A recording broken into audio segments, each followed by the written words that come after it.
Dans cette vidéo, je vais t'expliquer comment utiliser LinkedIn pour signer plus de clients B2B. En ce moment, on génère entre 5 et 10 rendez-vous par semaine à l'aide de la plateforme en y passant moins de 30 minutes par jour. Et toi aussi, tu peux faire la même chose pour signer 5 à 10 clients de plus par mois sans passer ta vie à créer du contenu ou à prospecter manuellement ou pire encore, sans avoir à te transformer en influenceur et à raconter ta vie sur la plateforme.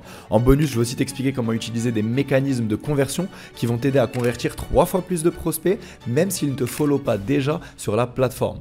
Donc tout d'abord, quels sont les 4 piliers de l'acquisition client LinkedIn? Donc LinkedIn, c'est une plateforme intéressante parce que tes clients passent déjà du temps dessus et ils sont déjà dans un mindset business lorsqu'ils sont sur cette plateforme. Ce qui est intéressant sur LinkedIn, c'est qu'on peut aussi bien avoir des leads en inbound que des leads outbound. Puisque tu peux prospecter à l'aide des DM, tu peux avoir des leads outbound, c'est-à-dire qui sont issus de tes efforts de prospection, ou des leads inbound à l'aide de ta création de contenu. Donc les 4 piliers, ce sont les suivants. La création de contenu, le branding, les mécanismes de conversion et la prospection. Avant de rentrer dans les détails, je veux t'expliquer ce qui fonctionnait avant mais qui ne fonctionne plus maintenant. Et c'est super important parce que si tu utilises LinkedIn, je suis quasiment certain que c'est ce que tu fais et c'est la raison pour laquelle tu n'as pas de résultat. Avant, il suffisait de mettre en place des automatisations sur Wallaxy ou Lemlist, prospecter en masse, copier-coller des messages, créer du contenu viral et personnel pour parler de ta vie, pour que les personnes s'identifient à toi et bookent des rendez-vous. Mais tout ça, ça fonctionne plus, notamment parce que les volumes ont été divisés par 10. Aujourd'hui, il y a des restrictions sur la plateforme qui font qu'on ne peut plus faire n'importe quoi sur LinkedIn. Et les gourous LinkedIn essayent de te faire croire qu'il faut créer du contenu personnel, parler de toi ou utiliser le framework Tofu, Mofu, Bofu. Pour ceux qui ne savent pas ce que c'est top of funnel, middle of funnel, bottom of funnel. Donc on imagine un entonnoir. Tout en haut, vous avez les personnes en haut de votre tunnel d'acquisition qui vont vous découvrir à l'aide de votre contenu viral et personnel. Et ensuite, vous avez le middle of funnel et le bottom of funnel. Donc tout ce qui est en bas de l'entonnoir. Donc les personnes qui vont convertir à l'aide de vos contenus qui sont un petit peu plus poussés, un petit peu plus techniques par rapport à ce que vous avez à offrir. Mais le problème de ce type de framework, c'est que vous vous retrouvez être un influenceur plutôt qu'un business owner. Et il faut comprendre que ces gourous de LinkedIn, c'est leur fonds de commerce. Je m'explique. Lorsque quelqu'un essaie de vous vendre une formation LinkedIn, il vous dit « Regardez, j'ai des dizaines de milliers de followers, j'ai 100 000 followers, donc je sais de quoi je parle. » Et donc, lui, il a un incentive d'avoir un maximum de followers sur la plateforme pour vous faire croire qu'il sait de quoi il parle. Et donc, derrière, vous allez acheter sa formation.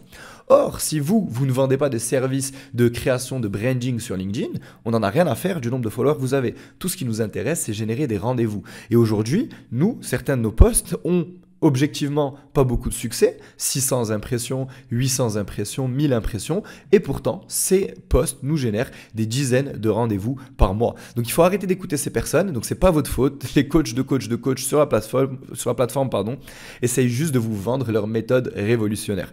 Donc avant de continuer, j'aimerais juste vous rappeler que ça va vous prendre 5 secondes de liker la vidéo et de vous abonner à la chaîne. Ça prend un temps fou de faire ce genre de vidéo et ça montre à l'algorithme que ce contenu est de qualité. Donc, maintenant que vous savez qu'il ne faut pas forcément créer du contenu viral et personnel, alors quel type de contenu faut-il créer ? Il faut comprendre que le rôle de votre contenu, c'est tout d'abord de vous placer en tant que figure d'autorité. On n'achète un service que de chez une personne que l'on pense avoir un niveau d'autorité supérieur au nôtre par rapport au sujet précis. De plus, le contenu va vous permettre de montrer votre compétence et d'éduquer votre audience. On achète une offre seulement si l'on pense que l'on va obtenir un ROI. Et on pense qu'on va obtenir un ROI s'il y a suffisamment de preuves que cette personne qui est en train de créer du contenu au sujet d'une certaine thématique, a réussi à obtenir des résultats pour des personnes similaires à moi-même. De plus, le contenu va vous permettre aussi de créer une connexion avec votre audience parce qu'on veut que les personnes vous aiment et vous fassent confiance. On a tendance à acheter de chez des personnes que l'on aime et en qui on a confiance. Une fois que vous avez répondu à ces trois premières choses, il va falloir déconstruire les croyances de votre audience. On passe à l'action quand on a surmonté nos croyances limitantes face aux mécanismes en question ou face à d'autres choses. Donc vous devez vous poser la question suivante. Quelles sont les croyances limitantes de mon audience qui ne permettent pas à cette audience de passer à l'action et de payer pour mes services? Et vous devez déconstruire ces croyances pour les pousser à passer à l'action. Et finalement, votre contenu doit aussi répondre aux objections. Donc on passe à l'action quand toutes les objections ont été traitées. Bien sûr, vous allez prendre des rendez-vous de vente et traiter les objections sur le rendez-vous, mais la vie est tellement plus simple si les personnes qui prennent un rendez-vous avec vous ont déjà traité leurs propres objections à l'aide du contenu que vous avez sur la plateforme. Maintenant, d'un point de vue marketing, j'en parle souvent, la pyramide du niveau de conscience. Il faut savoir qu'il y a 5 niveaux de conscience chez vos prospects. Il y a le niveau unaware, problem aware, solution aware, Product Aware et Most Aware. Tout en bas, les Unaware sont tout simplement les prospects qui ne savent même pas qu'ils ont un problème, encore moins qu'une solution existe. En général, vos prospects ne vont pas se trouver ici. Beaucoup de personnes savent qu'elles ont un problème, mais elles n'ont pas encore identifié des solutions. Par contre, vous, ce qui va se passer, c'est que probablement vos prospects vont se trouver dans l'une de ces deux catégories. Solution Aware, ce sont des prospects qui connaissent même le type de solution qui existe dont ils pourraient avoir besoin, mais ils ne connaissent pas encore la vôtre ou votre produit spécifiquement. Et Product Aware, ce sont les prospects qui connaissent votre produit, mais ne sont pas encore totalement convaincus que votre produit, votre méthode, votre service et surtout votre entreprise est la meilleure option pour répondre à leurs problématiques. Donc vous, probablement la majorité de vos prospects se trouvent ici. Et finalement, on a les Most Aware, donc ce sont les prospects qui connaissent déjà votre produit, les bénéfices et sont déjà prêts à acheter et cherchent juste à avoir la dernière confirmation et qu'on les pousse à l'action. Et c'est ce genre de prospects qui vont répondre au type de contenu de preuve de compétences, c'est-à-dire vos études de cas, vos interviews clients, etc. ou même les discounts si c'est un Black Friday ou que vous avez par exemple ouvert des places pour votre service ou votre accompagnement. Alors, pourquoi je vous parle de tout ça? Parce que vous, lorsque vous allez créer du contenu et que vous avez identifié où se trouvent au sein de cette pyramide vos prospects, votre simple et unique objectif, c'est de faire avancer vos prospects. Soit, alors visuellement, vous pouvez l'imaginer comme une pyramide, vos prospects doivent monter au sein de la pyramide, soit vous l'imaginez de manière linéaire, vous devez faire passer vos prospects d'une étape à une autre. Et si vous prenez des prospects qui sont problem aware, vous devez leur parler de votre solution, puis de votre produit, et leur faire comprendre que vous êtes la meilleure entreprise pour mettre en application ce type de produit ou de service. Et donc le rôle du contenu au final, c'est juste d'élever le niveau de conscience de vos prospects. Donc ces 5 étapes qu'il y a ici, ce sont les différentes étapes de prise de conscience en marketing, et donc votre contenu, son rôle, c'est d'élever le niveau de conscience de vos prospects, vous placer en tant que figure d'autorité, montrer votre expertise et vos études de cas et placez votre mécanisme, donc votre service, votre solution, comme étant unique, différente et supérieure aux autres solutions qui existent déjà sur le marché, parce que c'est comme ça qu'à la fin, ils vont vous choisir et non pas aller chercher des compétiteurs qui seront moins chers que vous. Parce que si votre mécanisme est unique et différenciateur, eh bien, il n'y aura pas de comparaison valable et on ne pourra pas vous dire « ouais, mais le mec à côté, il est moins cher que toi ». Et vous pouvez peut-être me dire, ouais, mais Othman, moi je vends par exemple du recrutement. Il n'y a rien d'innovant, c'est tout à fait la même chose que tous mes compétiteurs. Eh bien, je suis certain qu'il y a des façons de procéder dans votre process de recrutement qui vous sont propres, des choses qui vous différencient de la compétition. Et donc, si vous arrivez à exprimer avec des mots clairs comment ce process de recrutement est différent et pourquoi il est supérieur et va pouvoir répondre aux problématiques de vos prospects et les amener là où ils ont envie d'aller, donc recruter les meilleures personnes, les meilleurs talents, le plus rapidement possible sans avoir à passer des milliers d'entretiens et dépenser des dizaines de milliers d'euros sur LinkedIn Job Ads, eh bien vous allez pouvoir vous différencier de la compétition et vous ne serez pas une simple agence de recrutement par exemple. Donc une fois que vous avez créé du contenu, que vous avez compris qu'il faut élever le niveau de conscience de vos prospects, eh bien le branding va être super important. Parce que si vous créez du bon contenu, à un moment ou un autre, les personnes iront visiter votre profil. Et il faut comprendre en un coup d'œil, si on arrive sur votre profil, qu'est-ce que vous proposez, pour qui vous le proposez et quels sont les next steps. Et c'est pour cela que la bannière, le call to action, le lien dans votre description est primordial. Parce que votre profil LinkedIn personnel, et j'insiste sur le personnel, aujourd'hui il ne faut pas créer du contenu sur votre page business, ou en tout cas, du moins si vous le faites, c'est super, mais vous devez mettre l'accent sur votre profil personnel, parce que les personnes qui achètent sur la plateforme, elles achètent de chez des humains, elles créent des connexions avec des êtres humains et non pas avec des entreprises. Eh bien, il faut comprendre que votre profil est une carte visite moderne. Et donc, lorsque quelqu'un va vous rechercher sur Google, ou cliquer sur votre profil après avoir lu un de vos posts, ou rechercher une solution directement sur la plateforme LinkedIn, et qu'elle tombe sur votre profil, eh bien c'est comme une business card, et elle doit comprendre tout de suite quelle est la next step, et surtout, qu'est-ce que vous avez à proposer. Donc, c'est pour ça qu'il faut avoir une photo de profil pas trop rigide et professionnelle, quelque chose qui donne envie de vous parler. Il faut avoir une bannière sur la plateforme qui donne vraiment tout de suite une compréhension de ce que vous avez à proposer. Moi, si vous allez sur mon profil, vous pouvez voir directement ce qu'on propose, des systèmes de prospection par cold email, des systèmes de création de contenu sur YouTube et LinkedIn et l'utilisation d'agents IA. Et vous avez directement un bouton qui vous propose de prendre un rendez-vous avec nous. Ma photo de profil, elle est pas trop professionnelle, mais je ne suis pas non plus en maillot sur la plage. Eh bien, vous devez avoir un profil, pas forcément comme le mien, mais quelque chose qui vous correspond. Et donc la bannière, la headline, votre photo de profil, le lien qui va diriger votre trafic vers votre site internet ou vers une prise de rendez-vous, votre description et toutes ces choses-là doivent être cohérentes et surtout pousser vos prospects à prendre la next step, c'est-à-dire prendre un rendez-vous avec vous pour discuter. Et donc là, j'aurais pu arrêter la vidéo et vous dire ok, créez du contenu, ayez un profil optimisé et attendez que les personnes viennent à vous. Mais si vous faites ça, vous allez passer à côté d'énormément d'opportunités. Donc, je m'explique. C'est là que les mécanismes de conversion vont prendre place. LinkedIn, c'est une bonne source de trafic. Mais maintenant, il faut comprendre comment convertir ce trafic en client et il existe 3 mécanismes de conversion principaux. Le mécanisme numéro 1, c'est tout simplement votre call to action, c'est ce dont on vient de parler, donc votre profil. Le call to action doit être clair et simple pour que les personnes les plus engagées prennent rendez-vous. Mais si vous vous contentez de cela, vous allez passer à côté d'énormément d'opportunités. Et c'est pour cela qu'il existe d'autres mécanismes. Typiquement, vous pouvez avoir des process de nurturing grâce à une newsletter ou à une communauté gratuite. Ça peut être un groupe Facebook, un groupe LinkedIn ou encore un groupe School au sein duquel vous allez poster des choses qui ont de la valeur ajoutée et avoir une conversation réelle avec votre audience. C'est ce qu'on appelle le nurturing. Je vous recommande d'avoir au moins un lead magnet, donc un PDF, une ressource gratuite qui va apporter de la valeur à vos prospects pour que vous puissiez la poster sous vos publications ou sur votre section Featured Section sur LinkedIn. Donc la Featured Section, c'est une section sur le profil LinkedIn sur laquelle on a différentes choses, différentes ressources, différents liens que l'on met en avant. Et donc, lorsque vous allez mettre votre publication sur votre featured section ou en commentaire, par exemple, de vos posts en disant voici une ressource intéressante que vous pouvez consommer en échange d'une adresse email, eh bien, vous allez vous retrouver à collecter des adresses email en échange du lead magnet. Donc, la personne clique sur le lien vers la ressource, elle arrive sur une page, c'est une page qui dit donnez-nous votre adresse email pour qu'on vous envoie la ressource. Et donc, ainsi, vous allez commencer à collecter des adresses email ou vous allez tout simplement demander aux personnes de rejoindre votre communauté gratuite ou votre groupe gratuit pour avoir accès à la ressource.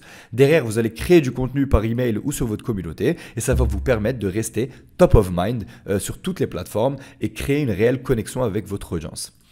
Derrière, si vous ne voulez pas forcément faire une newsletter ou avoir une communauté gratuite, vous pouvez utiliser des process de setting. Et le process de setting est tellement important qu'il mérite une section entière au sein de cette vidéo. Donc là, je vais vous parler de manière un petit peu plus poussée des différents process de setting qu'on utilise chez Scalebametrics pour générer des rendez-vous sur la plateforme. D'ailleurs, si vous voulez comprendre de manière un petit peu plus poussée comment utiliser une newsletter, comment bien structurer vos process pour avoir une page LinkedIn qui est très optimisée, eh bien, je vous recommande d'aller dans la description pour rejoindre notre groupe School au sein duquel vous allez avoir des détails de notre framework. Donc la communauté est 100% gratuite, on y poste du contenu gratuit, on fait des live workshops au sein desquels vous allez pouvoir avoir de la valeur gratuitement en plus des différentes vidéos YouTube. Donc parlons des process de setting. Le setting, c'est la nouvelle manière de prospecter sur les plateformes sociales. Le setting, en fait, c'est juste un mot fancy pour dire qu'on cherche à discuter avec des humains et créer un lien ou une connexion. Non seulement ça va vous permettre d'avoir plus de réponses que de la prospection copier-coller plus classique, mais les personnes en rendez-vous seront beaucoup plus qualifiées. Vous allez avoir en fait un vivier à lead qui va se créer grâce à votre contenu. Donc des personnes qui vont voir votre contenu, vous follow, liker, commenter. Ces personnes sont engagées. Et puisqu'elles sont engagées sur du contenu qui n'est pas du contenu personnel, vous avez bel et bien créé du contenu qui s'adresse à votre avatar client, eh bien, vous allez créer un vivier de personnes qui sont intéressées par la solution. Et donc, vous allez pouvoir engager des conversations avec ces personnes, discuter avec elles dans les DM de la plateforme et déterminer si prendre un rendez-vous pourrait être intéressant pour ces personnes. Et au début, lorsque vous démarrez, vous n'allez pas forcément avoir beaucoup d'interactions et c'est pour cela que vous pouvez utiliser le vivier à lead de vos concurrents ou de personnes sur la plateforme qui s'adressent au même avatar client. Et une fois que vous allez ne plus avoir de personnes à contacter parce que vous avez contacté toutes les personnes qui vous follow ou qui commentent vos posts, vous avez fait la même chose sur ceux de vos concurrents, et bien ensuite vous pouvez utiliser LinkedIn Sales Navigator si vous le voulez pour aller chercher des nouveaux prospects. Mais en général, ces 2 premières étapes, votre vivier et celui de vos concurrents, sont amplement suffisantes pour générer des centaines d'interactions par semaine. Donc l'objectif du setting, c'est de créer une connexion humaine et de transformer un lead en opportunité qualifiée. Alors que la prospection classique veut juste obtenir des rendez-vous et des réponses avec un maximum de personnes. La méthode du setting, c'est avoir des conversations personnalisées, explorer les besoins de vos prospects et proposer des rendez-vous uniquement si ça fait du sens. Alors qu'en prospection classique, c'est souvent automatisé et on génère souvent des rendez-vous avec des personnes qui ne sont pas forcément qualifiées. L'avantage du setting, c'est que les prospects se sentent écoutés et compris, ce qui augmente leur engagement. Et la limitation de la prospection, c'est que vous allez avoir peu d'interactions personnalisées, peu de qualifications et donc vos prospects seront moins engagés lors de votre rendez-vous de vente. Attention, ça ne veut pas dire qu'il faut faire que du setting ou que de la prospection. Nous, on prône une approche globale chez Scalebametrics. Il faut avoir des process de prospection automatisés pour vous générer quand même des rendez-vous sur votre calendrier, même quand vous n'allez pas avoir le temps de créer votre contenu ou mettre en place vos process de setting. Mais le setting, c'est aussi ce qui va complémenter votre approche un peu plus automatisée. Alors, si on devait comparer le setting et la prospection classique, c'est générer un maximum de leads. Le process est souvent automatisé. Les interactions sont superficielles. Vous proposez de manière systématique à tous les leads un rendez-vous et la préqualification est difficile. Mais vous l'avez compris, avec le setting, c'est l'inverse. Vous allez faire moins de volume, mais les leads vont être hautement qualifiés. Vous allez avoir une approche manuelle et personnalisée. Vos conversations seront authentiques pour comprendre les besoins et vous allez proposer des rendez-vous uniquement si la personne est intéressée. Donc, si je peux vous donner une idée d'une trame de setting, donc une trame de conversation que vous pouvez mettre en place, c'est la suivante. Vous démarrez par engager la conversation avec vos prospects. L'objectif, c'est de trouver la question ou les questions en opener, donc pour démarrer la conversation, qui vont vous permettre d'engager la conversation et surtout avoir un taux de réponse élevé. Si vous ne voulez pas poser une question pour démarrer votre conversation, vous pouvez penser à quel est le sujet ou les sujets qui vont interpeller votre public cible. Alors, pourquoi je parle de questions ou de sujets qui vont interpeller votre public cible? Ce n'est pas parce que vous allez envoyer un message manuellement et personnalisé que vous allez forcément avoir des personnes qui vont vous répondre. Il faut interpeller les personnes en posant une question vraiment bien pensée ou en ouvrant la conversation sur un sujet qui est vraiment en lien avec les problématiques et les douleurs de votre audience. Et c'est ce qui va vous permettre d'avoir un taux de réponse élevé. Parce que si vous n'avez pas un taux de réponse élevé, au final, ça ne sert à rien parce que vous n'allez pas pouvoir passer aux étapes suivantes du setting. L'étape numéro 2, une fois qu'on vous a répondu, c'est de valider que la personne a une problématique. Vous pouvez demander tout simplement s'ils ont une problématique en lien avec ce que vous proposez ou s'ils voudraient recevoir un lead magnet, un asset, une vidéo, un PDF, une ressource qui peut les aider. Et c'est encore une fois pour ça qu'il est important d'avoir des lead magnets ou des vidéos YouTube ou autres pour que vous puissiez partager des choses qui ont de la valeur avec votre audience. Une fois que vous allez apporter de la valeur, eh bien on va vous faire beaucoup plus confiance et il va être beaucoup plus simple de les qualifier en expliquant ce que vous faites et voir si ça peut les intéresser d'en savoir plus. Et uniquement si vous avez pu avoir une conversation avec une personne qui a montré un intérêt pour la problématique, qui a reçu une ressource, eh bien derrière vous pouvez proposer un rendez-vous ou envoyer un asset et maintenir la relation au long terme si la personne n'a pas voulu prendre un rendez-vous tout de suite. Et vous pouvez voir qu'avec ce type d'approche, vous allez non seulement avoir beaucoup plus de conversations et donc plus de rendez-vous qualifiés si vous décidez de le faire à la main à haut volume, mais en plus les personnes qui vont venir en rendez-vous auront beaucoup plus confiance en vous. Donc les next steps pour vous sont les suivantes. Voici ce que j'aime appeler les non négociables, les non-negotiables. Vous devez chaque semaine ajouter un maximum des bonnes personnes à votre réseau sur la plateforme. Parce que si vous n'ajoutez pas un maximum de personnes, eh bien vous n'allez pas avoir assez de personnes qui voient votre contenu et votre vivier à lead ne sera pas assez riche en prospects. C'est pour ça qu'il faut aller chercher le maximum de demandes de connexion chaque semaine. Et on n'ajoute que les bonnes personnes qui ont déjà interagi avec du contenu de nos compétiteurs ou de personnes qui ont le public cible qui achète le type de service que l'on vend. Une fois qu'on a ajouté ces personnes, eh bien on crée du contenu qui parle au bon niveau de conscience de nos prospects pour les amener plus loin dans le process de prise de conscience par rapport à l'offre que l'on a à proposer à notre audience cible. On engage 10 à 50 conversations de setting par jour manuellement et surtout on traque tout le temps les métriques de nos posts organiques, du nombre de rendez-vous qu'on génère et des messages et des trames conversationnelles de vos process de setting. Parce que si vous ne traquez pas, vous ne pouvez pas savoir ce qui fonctionne versus ce qui ne fonctionne pas.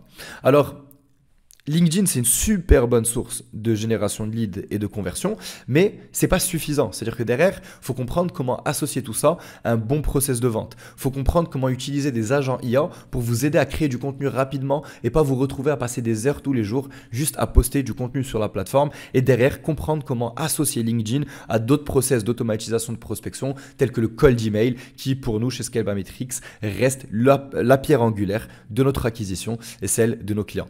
On peut aussi vous montrer comment automatiser tout ça. Et donc, j'ai filmé une vidéo qui explique quel est mon plan pour signer 200 clients high ticket en 2025. Vous pouvez cliquer sur la vidéo pour la visionner. Vous avez aussi un lien dans la description pour cette vidéo. C'était Othman, merci et je vous dis à la semaine prochaine.